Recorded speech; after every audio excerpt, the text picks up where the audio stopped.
I don't know where you're watching this from.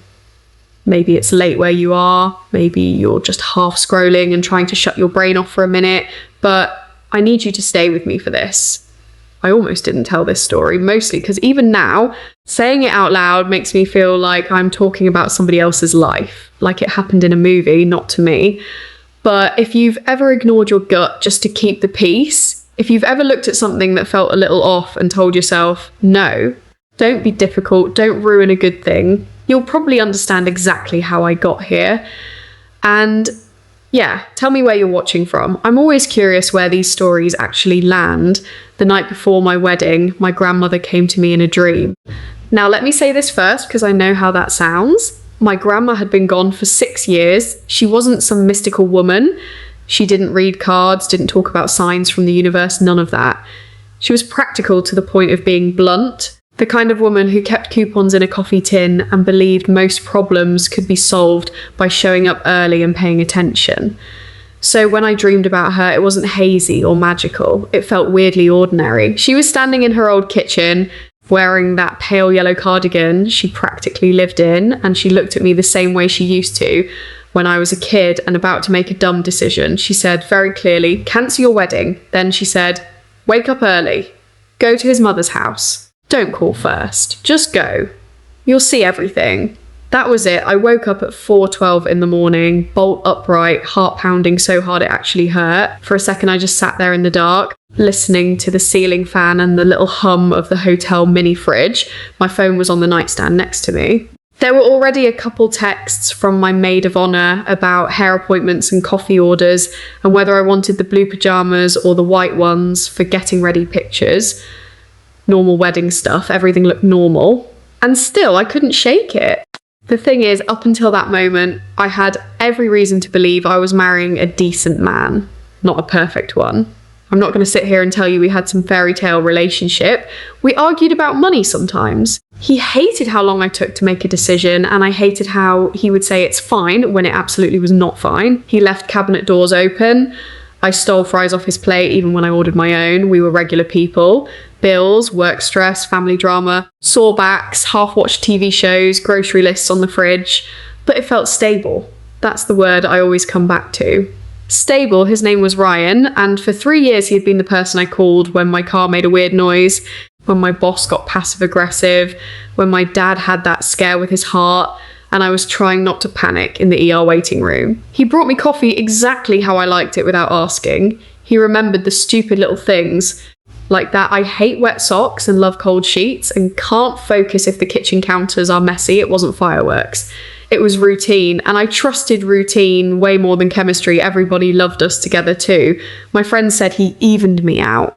His family acted like I was already one of them. His mom was a little intense, sure, but I thought that was just her personality. She had opinions about everything, centerpieces, guest lists, where we should buy a house, whether my job was too stressful for a woman planning children.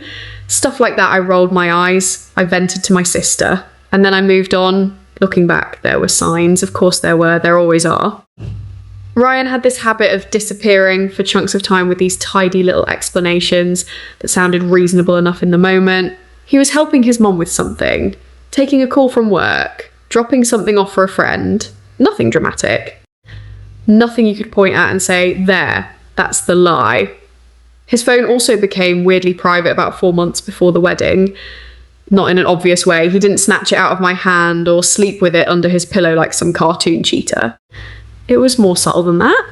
He'd angle the screen away without thinking. He started taking certain calls outside. Once, when I picked up his phone because it was buzzing non-stop on the couch, he walked in and said, way too fast, I got it. At the time, I explained it away. Wedding stress, money stress, family stress. That's the thing about wanting peace. You can make almost anything make sense if your goal is to avoid conflict. There was one moment, though, that came back to me hard later. About 2 weeks before the wedding, I stopped by his mom's house with some sample table cards she wanted to see. Ryan wasn't supposed to be there. He was at work. But I saw his truck parked outside. I remember standing there for a second, confused, because he had texted me 10 minutes earlier saying he was slammed at the office. Before I could knock, he came out the side door. He looked startled, not guilty exactly, just Caught off guard, he said he'd stepped out to help his mom reset her Wi-Fi. He laughed like it was no big deal. His mom came behind him and backed up the story so fast it almost felt rehearsed, and I accepted it. I wish I could tell you I was sharper than that. I wasn't.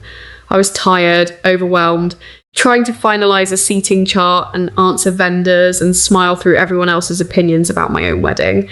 So yeah, I let it go. Anyway, back to that morning, I lay there in the hotel bed trying to talk myself out the dream. I'm a grown woman. I don't make major life decisions based on dreams. That's insane. That's the kind of thing you laugh about later over brunch, but my body would not settle down. So at 4:45, I got dressed in leggings and a sweatshirt, tied my hair back, grabbed my keys, and walked out without telling anyone. It was still dark, that weird blue-grey hour where the roads look empty in a way that feels almost staged. I remember every tiny detail of that drive, the gas station sign glowing across the street, my hands gripping the steering wheel too hard, the fact that I had to keep swallowing because my mouth kept going dry. Ryan's mother lived about 20 minutes away in a neat little brick house on a quiet street. When I pulled up, there was one porch light on and his truck was already there. That was the first moment my stomach dropped, because he had told me the night before that he'd be sleeping at his brother's place doing the whole don't see the bride before the wedding thing. He'd kissed me on the forehead and joked about meeting me at the altar, looking all fancy and terrified. So why was his truck at his mother's house before sunrise? I parked half a house down and just sat there. And tell me honestly, what would you have done? Would you have driven away and protected your peace for another few hours? Or would you have done what I did and gone looking for the truth, even if it wrecked your whole life before 6 a.m? Because once I saw that truck, I knew I wasn't dealing with a misunderstanding. I just didn't know how bad it was yet. I walked up the side path because I could hear voices from the kitchen window. The blinds weren't fully closed. I wasn't trying to be sneaky at first, not really. I think some part of me still believed I was about to see something harmless and feel stupid for ever doubting him.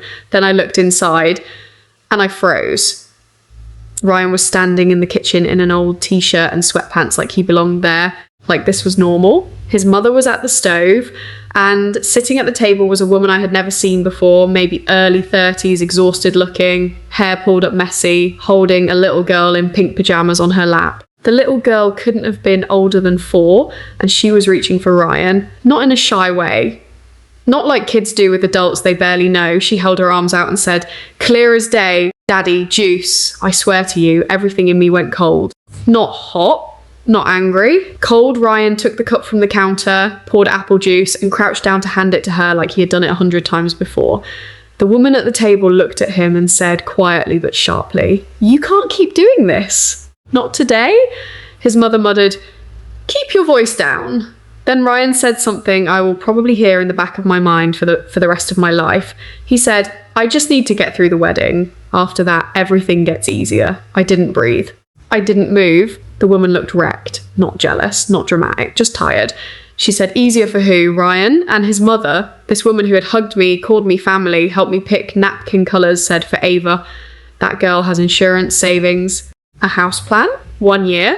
That's all we need." That's when I saw the stack of mail on the table, children's hospital envelopes. One of them was already open, and there on top was Ryan's last name, the little girl's last name, same as his. I didn't burst in. I didn't scream. I didn't throw anything. Honestly, I think I left my body for a minute. I just stood there, staring through that gap in the blinds, like my brain needed one more second to make it mean something different. But it didn't. He had a daughter. His mother knew, another woman knew, and he was still planning to marry me in a few hours because I had the stable job, the health insurance, the savings, and the kind of personality he thought would absorb the lie if he waited long enough. That's the part that broke me. More than the child, more than the secret. He didn't trust me with the truth. He planned to use my love like a bridge and just hope I wouldn't notice where it led.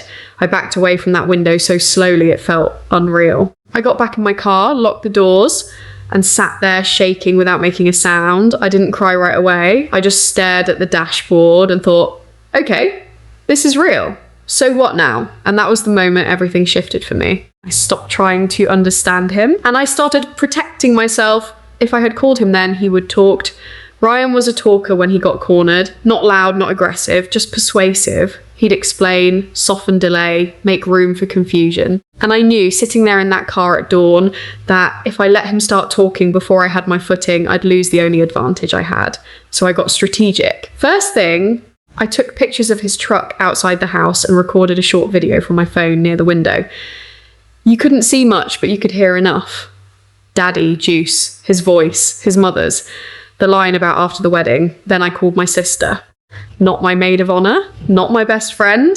My sister, because she's the one person in my life who can stay calm when the room is on fire. She answered on the second ring and said, "Why are you awake?" And I said, "The wedding's off. I need you to listen carefully." From there, it was like flipping into some version of myself I hadn't met yet. My sister went straight to the hotel to grab my dress, passport, and overnight bag. I transferred every dollar that was mine out of the shared wedding account and into my personal account. I changed my email password, my banking password, and the login on the health insurance portal before the sun even came up. I called the venue coordinator and told her there had been a private emergency and the ceremony would not be happening. I told her no announcement until I arrived, and absolutely no one was to send Ryan to me. I called the travel company and cancelled the honeymoon. I texted Ryan one sentence, phone dying, with the girls all morning. See you at the venue. I needed him calm for just a little longer. Be honest, would you have said something right away? Or would you have waited to? Because I knew if I handled it wrong, I'd spend the rest of my life cleaning up a mess he made. By the time I got to the venue, I still hadn't cried.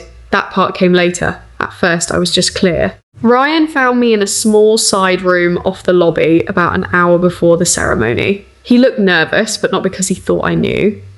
He looked nervous because every groom does when people keep shoving timelines and boutonnieres at him. Then he saw my face, and he knew. He started with my name the way liars do when they want to sound gentle.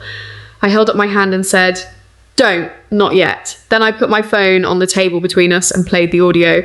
He went pale so fast it was almost impressive.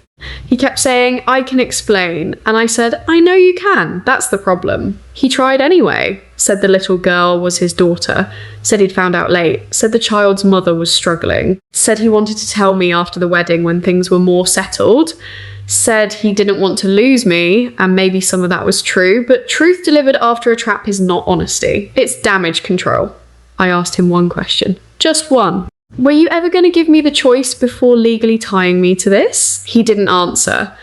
He just looked down, and that was enough. He kept talking, but I was already done listening. There was no screaming, no dramatic slap, no scene in front of 200 guests.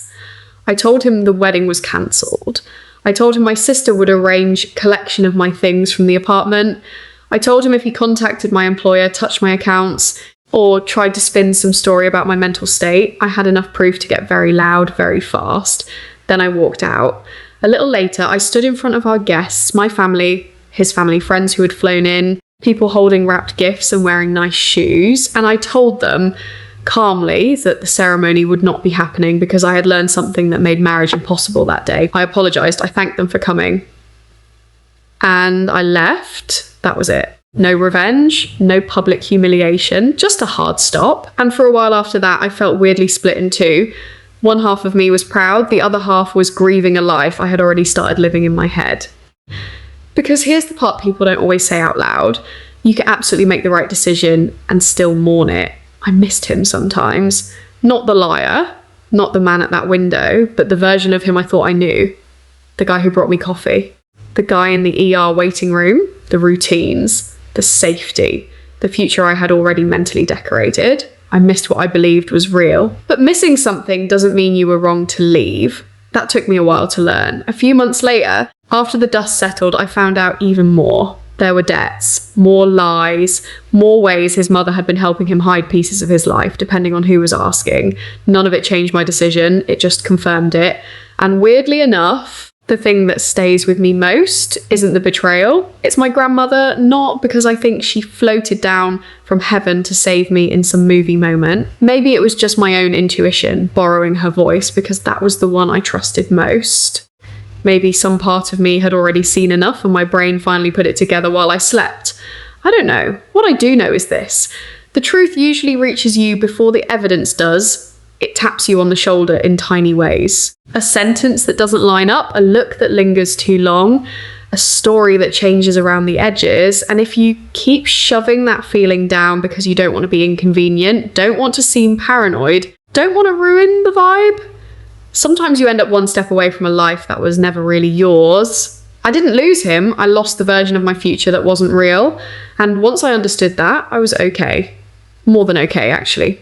Peaceful. So tell me honestly, would you have handled it the same way? Do you think people like that ever really change, or do we just get better at seeing them for who they are?